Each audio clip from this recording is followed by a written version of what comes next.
आणि आता बातम्या सविस्तर पाहूयात। आयएएस अधिकारी पूजा खेडकरच्या निवडीवरतीच प्रश्नचिन्ह उपस्थित करण्यात आलंय। ओबीसी जात प्रमाणपत्र संशयाच्या भोवऱ्यात सापडले आहे। पूजाच्या अपंग कॅटेगरीतील निवडीवर देखील प्रश्नचिन्ह उपस्थित केलं जात आहे। पूजानं दृष्टीदोष मानसिक आजार असल्याचं सांगितलं आहे। पुणे जिल्हाधिकारी कार्यालयात प्रशिक्षणार्थी आयएएस पदावर रुजू होणाऱ्या पूजा दिलीप खेडकर यांनी यूपीएससीच्या 2022च्या परीक्षेत देशात 821 ऑल इंडिया रँक मिळवलाय।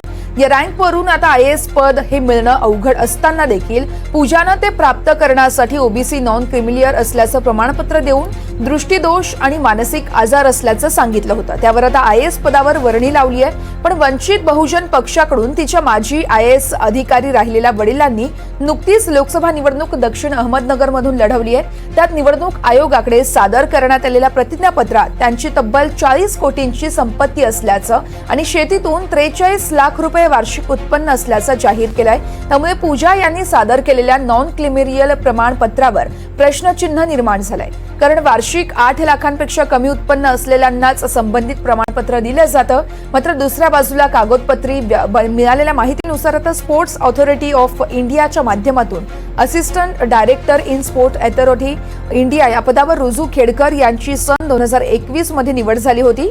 यावेळी त्यांनी ओबीसी आणि पीडब्ल्यूडी 1 हे दिव्यांगत्व असल्याचं सांगितलं होतं। मात्र पुढील वर्षीच पार पडलेल्या यूपीएससी परीक्षेच्या अंतिम निकालात तिची निवड होताना त्यांनी पीडब्ल्यूडी 5 हे दिव्यांगत्व दाखवलं आहे। दरम्यान कॅटनं त्यांना 6 वेळा दृष्टीदोष तसेच मानसिक आजाराची तपासणी करण्यासाठी बोलावून देखील घेतलं होतं। या संदर्भात अधिक माहिती जाणून घेऊयात। आमचे प्रतिनिधी राहुल कुलकर्णी आपल्यासोबत लाईव्ह आहेत।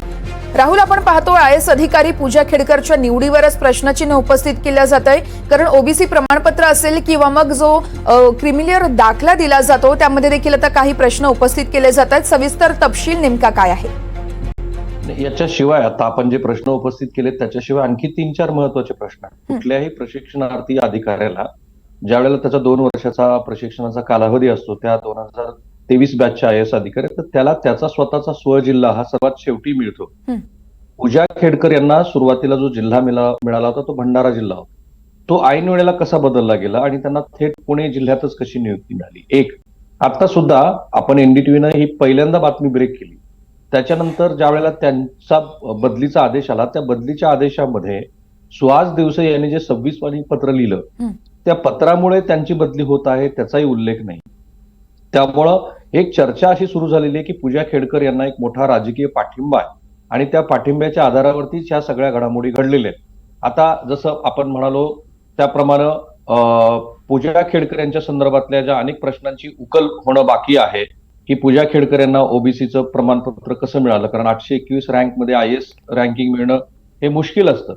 तर अशा वेळेला पूजा खेडकर यांना 821 ची रँकिंग मिळत असताना क्रिमिलियरचं त्यांनी सर्टिफिकेट घेतलं। सगळ्यांना माहिती की क्रिमिलियरची मर्यादा ही 8 लाखाची आहे।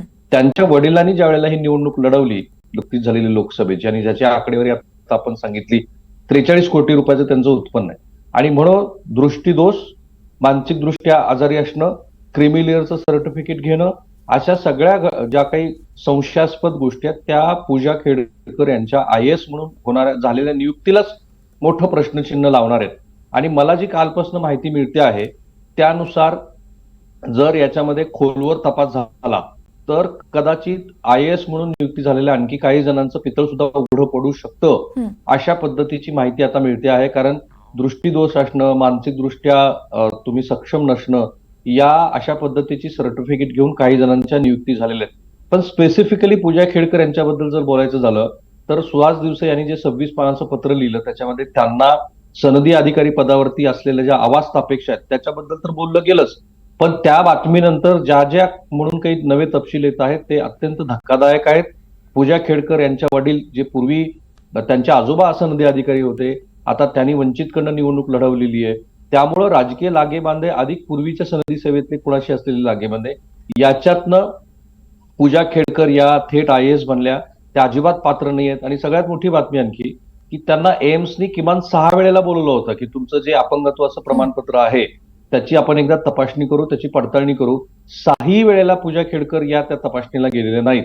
आणि असं असून सुद्धा त्यांना थेट IAS प्रशिक्षणार्थी म्हणून पुणे जिल्ह्यामध्ये कशी नियुक्ती झाली, अशी सगळी प्रश्नांची शृंखला आहे की ज्याचं उत्तर मिळणं आवश्यक आहे.